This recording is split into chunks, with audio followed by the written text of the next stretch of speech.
Assalamualaikum warahmatullahi wabarakatuh. Para mahasiswa, junior nesis, rekan-rekan sekalian di tanah air yang saya cintai. Saat ini di Qatar sedang musim dingin. Biasanya pada bulan-bulan Desember, Januari kami masuki winter. Udara berkisar sekitar 10 sampai 15 derajat Celcius di luar sana. Tidak gampang bagi orang kita yang berada di luar negeri, yang semula di tanah air terbiasa dengan suasana tropis, apalagi hawa panas, kemudian harus pindah ke negeri lain, bekerja dengan situasi dan kondisi yang berbeda, termasuk masalah cuaca ini.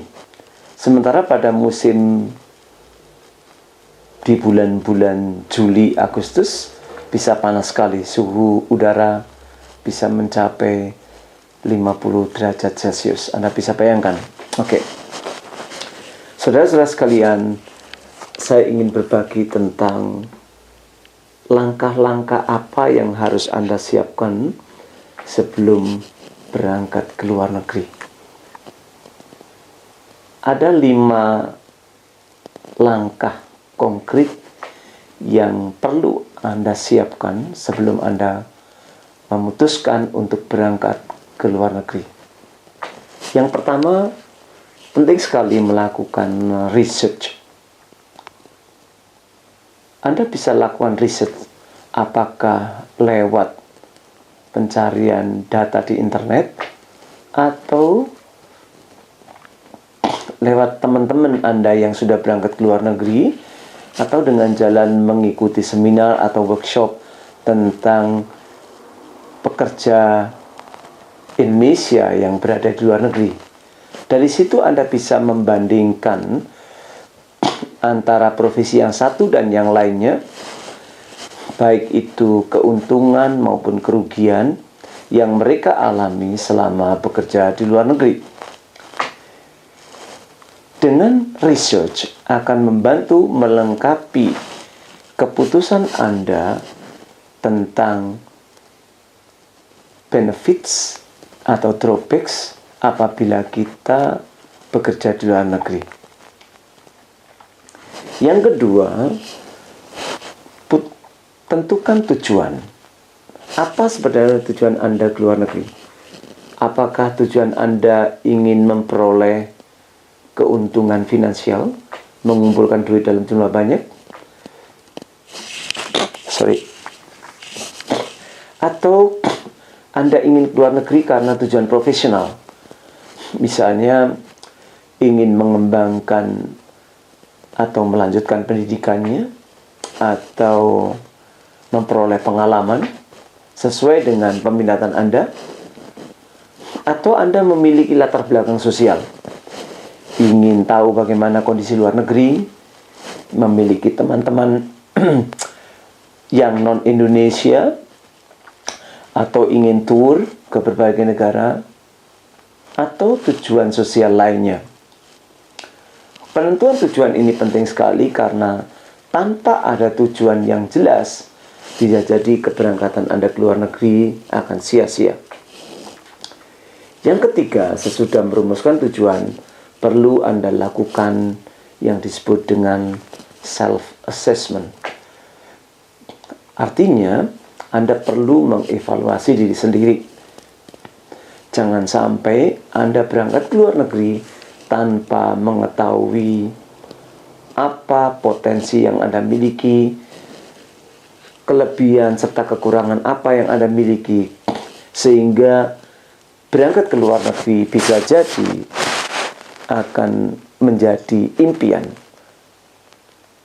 Nah, dalam assessment ini, aspek apa yang perlu Anda nilai tentang diri sendiri adalah yang pertama tentang latar belakang pendidikan, penting sekali.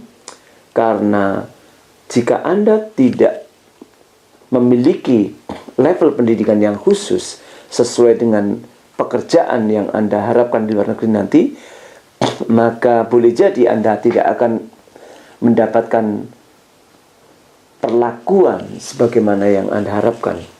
Karena level pendidikan SLTA tidak sama dengan diploma 1 tidak sama mungkin dengan diploma 3, S1, S2, S3, dan seterusnya.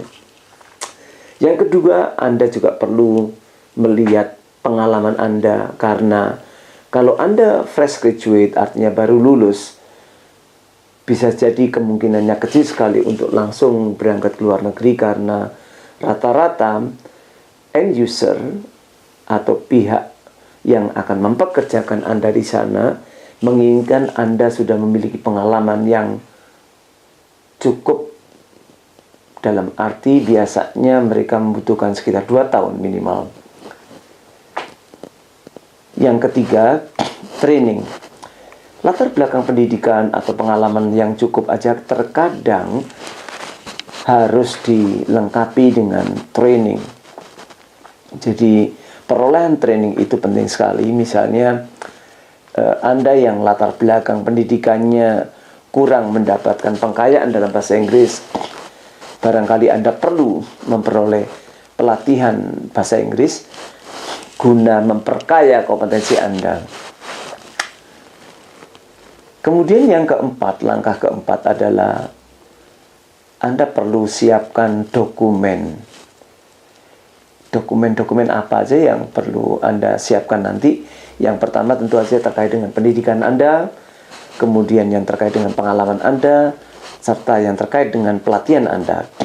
Jadi ijazah, kemudian kalau yang sudah bekerja, siapkan surat pengalaman kerja Anda.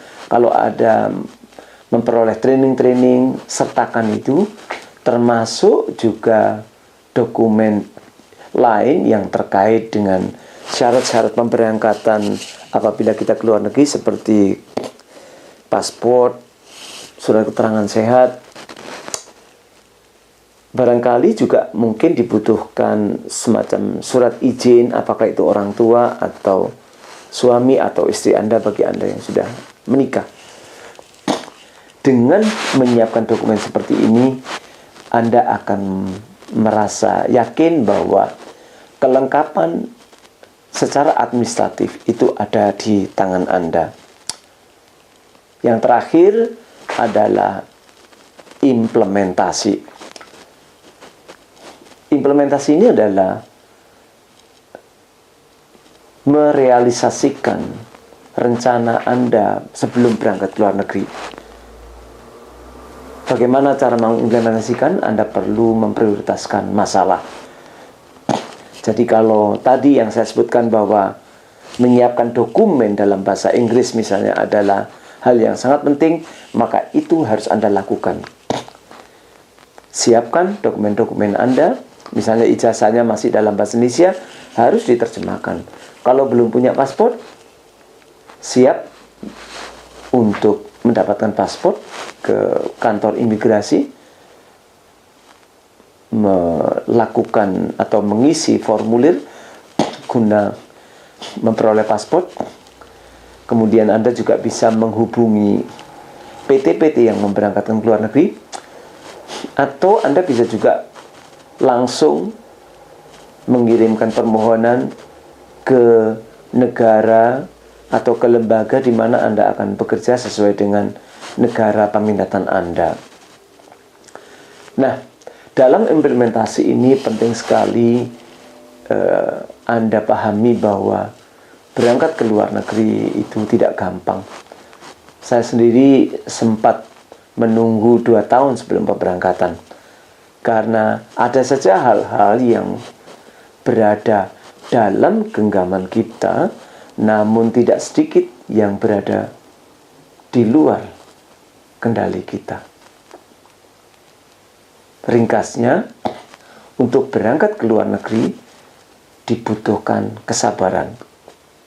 Nah, para mahasiswa, junior, nurses, dan teman-teman lain mungkin di profesi non keperawatan yang saya hormati, Secara ringkas, inilah tips yang bisa Anda kerjakan apabila Anda ingin berangkat ke luar negeri. Yang pertama, lakukan research atau penelitian, tujuannya untuk membandingkan antara profesi A1 dengan profesi lain, termasuk benefits atau kekurangannya.